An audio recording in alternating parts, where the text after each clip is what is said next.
Hello, folks. My name is Michael Cox, and welcome to the Heartwork Podcast.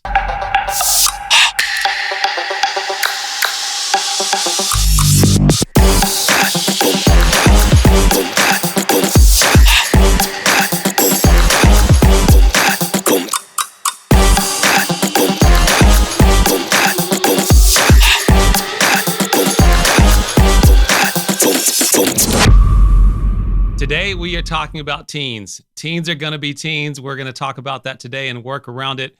But let's talk about what's happening with their regulation, what's going on with them in their day-to-day lives. What are some of the things I've learned in research and in my 30 years of working with teenagers? So that's what we're going to hit on today is teens and regulations, what they're experiencing, what they're going through. But before we do that, I want to get to why am I having this conversation and why we're even addressing this. I remember a number of years ago in some of my work as a counselor, sitting around with a bunch of other counselors and talking about regulation, about self-regulation. And I remember very specifically a lady saying, hey, teens and emotional regulation, what an oxymoron. And I remember arguing with her and disagreeing with her at the time of basically saying that teens cannot regulate themselves. And I said, you know what? I actually know that they can, and I do it on a regular basis with them. And that began this process of me paying attention to what's going on with teenagers. And more importantly, what are the messages that they receive about themselves, about who they are and who they can be based upon the adults in their lives and their experiences in their lives. And so that is what we're going to hit on today. So think about it.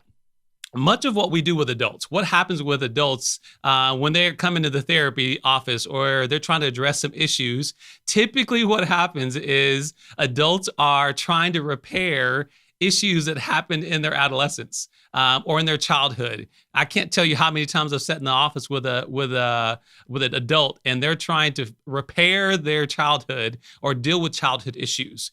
What we know is, or what I specifically know is, in this time of development, there's so much going on for a young person. So many things are happening in the young person's life, and they are beginning to establish their who, right? Their identity is beginning to be established. When we talked about the difference between what is needed in a child's life and what's needed to help bring a strong foundation for a young person, are two very basic needs, love and trust.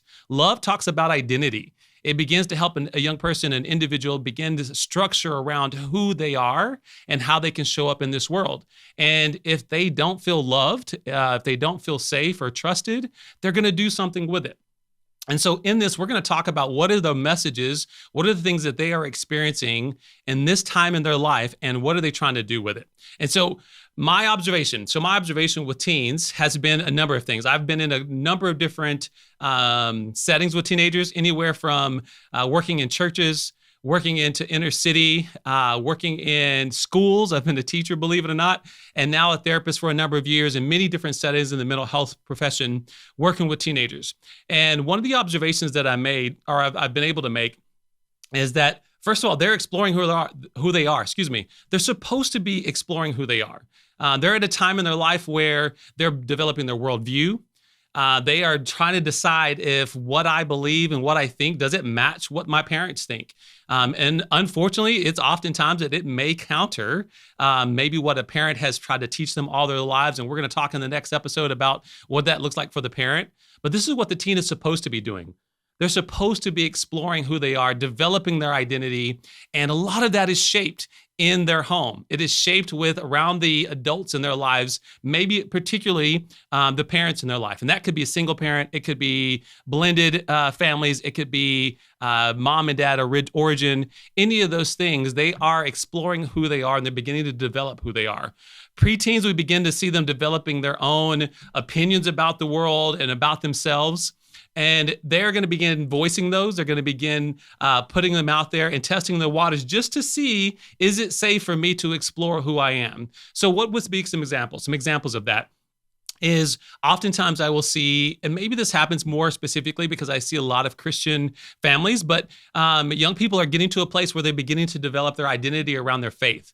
And they're trying to see if what they believe or what they've been taught all of their lives matches with what their parents have taught them. And sometimes there's a bit of a push and a pull against that.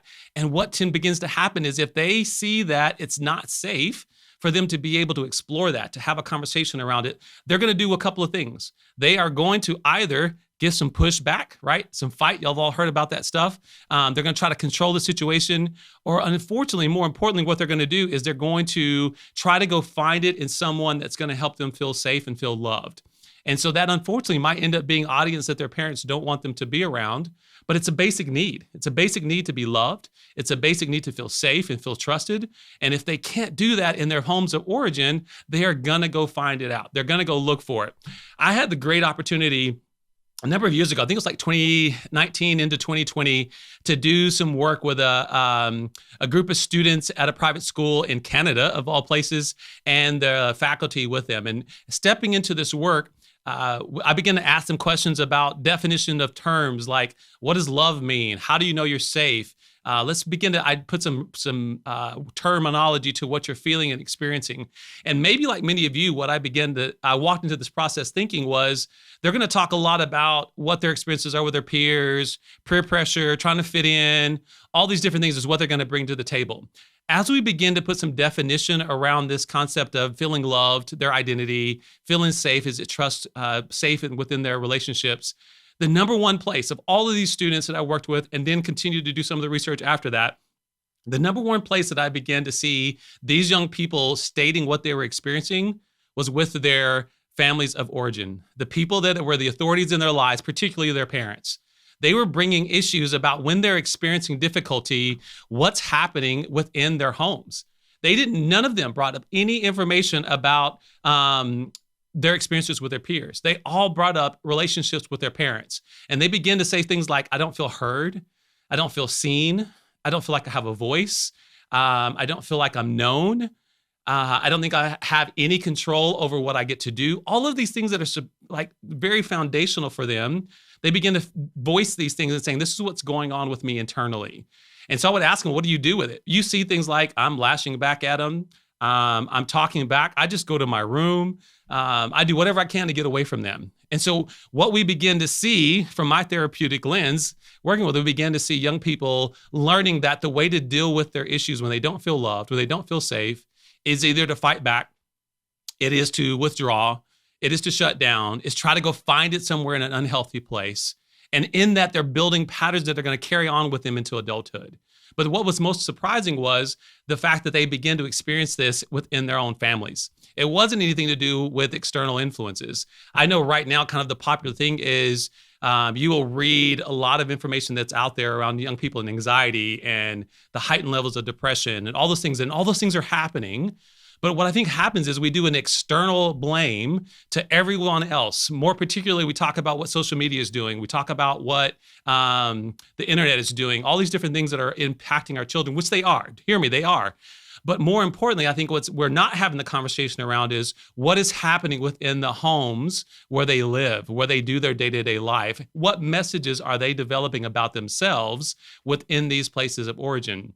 What we know we need is, or that young people need, is that they need individuals in their lives, parents in particular, to create loving and safe environments for them to learn, to develop, and to become who they are going to become as individuals. Now, I know what's happening. Like all of you thinking about this, looking at this, you're automatically thinking, Michael, that's some of that soft parenting stuff that y'all are talking about. You're automatically thinking that, oh, we ain't trying to do that. We're just going to do what we need to do, and they just need to listen and respect us and do what they're supposed to do as children.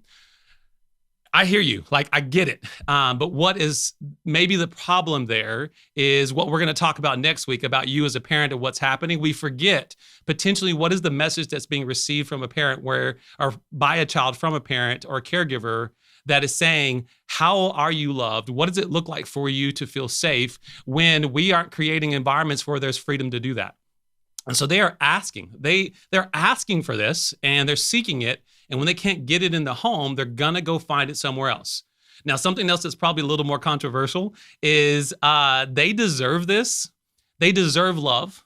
They deserve safety with no obligation for reciprocation. We're going to, again, jump into that a little more detail when it comes to the parenting side for next week.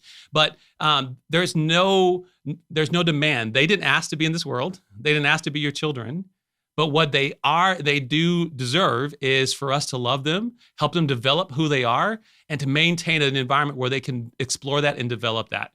Why do I say that? Why am I able to give that to you? Is because not only have I experienced it in so many different areas with other teens, I experienced it in my own life. You heard me talking about one of my younger boys last week and the experience with him. And I've got two other boys, and you'll get to hear a lot about both of them and different experiences with them. But what I wanted to talk through with this is start thinking about back in the pandemic time when, a lot of things were happening, a lot of things were going on.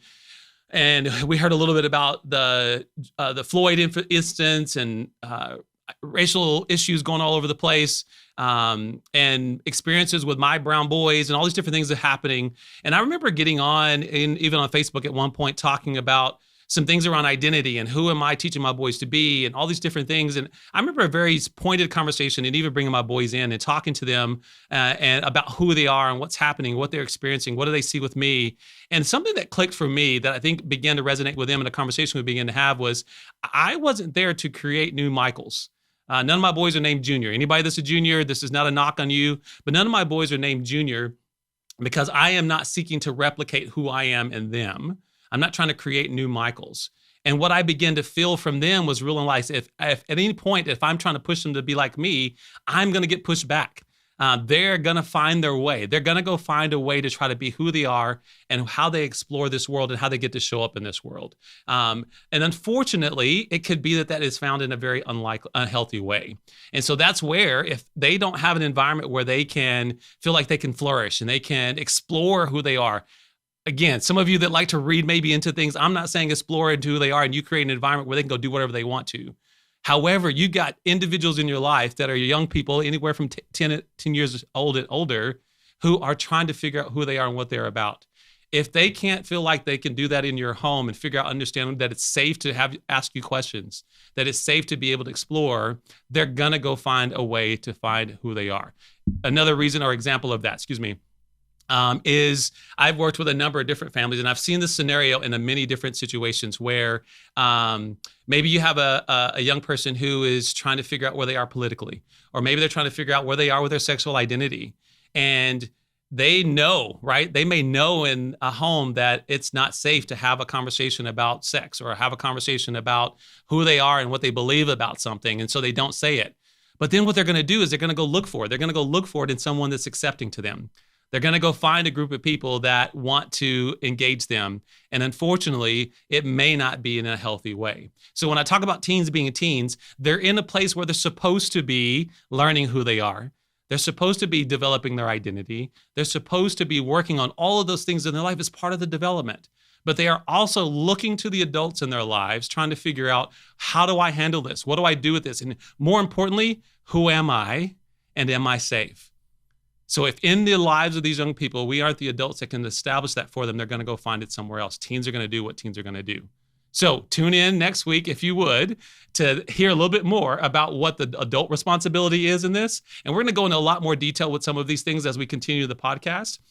But we're going to talk to parents and caregivers in particular and talk about what their role is in the lives of young people. And we've only just begun this conversation. So continue to stick around with us and to check in to the podcast and hear more details. But I wanted to address today just that teens are going to be teens.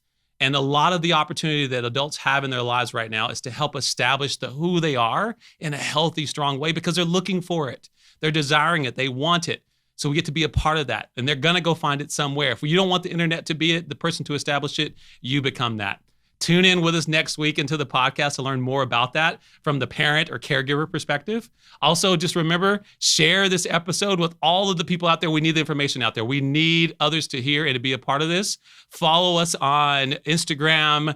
Go to our YouTube page. We're on Facebook and all of the different socials. Please come check us out there, share, and subscribe to the podcast. Thank you so much for listening to the Heartwork Podcast. I'm Michael Cox, and I'll see you next week.